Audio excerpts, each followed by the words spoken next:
I got a question. I think you got Patty. Gab's still on mute. I don't know who's on mute. Yes, we can hear you, Patty. Okay. So what do you suggest about all of our creditors? Right. So at the moment, right, for the next 2 weeks, I've got income coming in. And then after that, I presume that will be that until October. What do you suggest we do with dealing with our creditors? Okay. All right. So the first thing I want to say is we're not going to screw each other. Yep. Yeah. We all agree that we are in this for the long haul. You want to think about your creditors, that they are your partners. So if you screw them now, the next 6 months, they will remember that post-October, correct?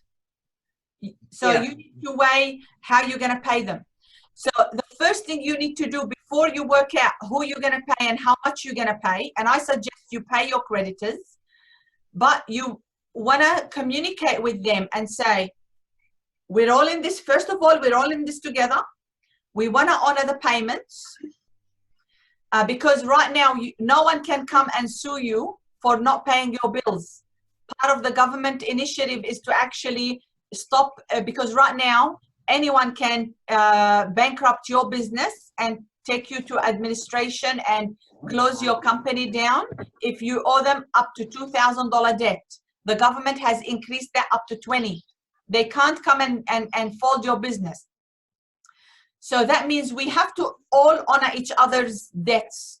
So the first thing I would say, the first thing we need to do is actually the numbers, right? We need to do our 6 months budget based on the current situation. Look at what your expenses are, which expenses you're going to have to let go, variable costs.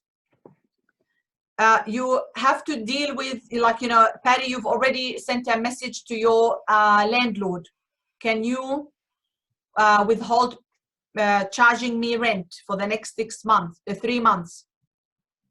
If you need to get out of that place, get out and minimize your expenses. Everybody has to make that decision based on their current situation and whether they can go find premises once this, this crisis is over, to find new premises, rent out again. You might have to make those decisions. So when you sit down to do the 6 months budget, you want to start asking yourself, which expense line, and you know, because I'm like a detailed accountant, you need to go expense line. Do I need that? Am I letting go of that? Can I reduce that? What am I doing with my employees? This is the wages bill for employees. This one is staying, this one is going. This one I'm reducing their salary to half. And start putting the numbers in that Excel sheet. That will give you what your cost is going to be the next 6 months. Do you understand that? Yes? And then you need to bring in your creditors and say, from the income I'm going to be receiving, whether it's government support, whether it's the loan from the government, from that, and so, as you said, some clients going to pay you. Who am I going to pay? And have a payment arrangement with your creditors. They will, if they do the same thing with their people on their side, on their suppliers on their side, on their employees on their side, we're not going to destroy this economy. Because I'm telling you, you default on your creditors, you default on your employees, kaput. If everybody makes that decision, this economy will not survive and this country will be there for the dogs to take. And we're not going to let that happen. I am very clear about that.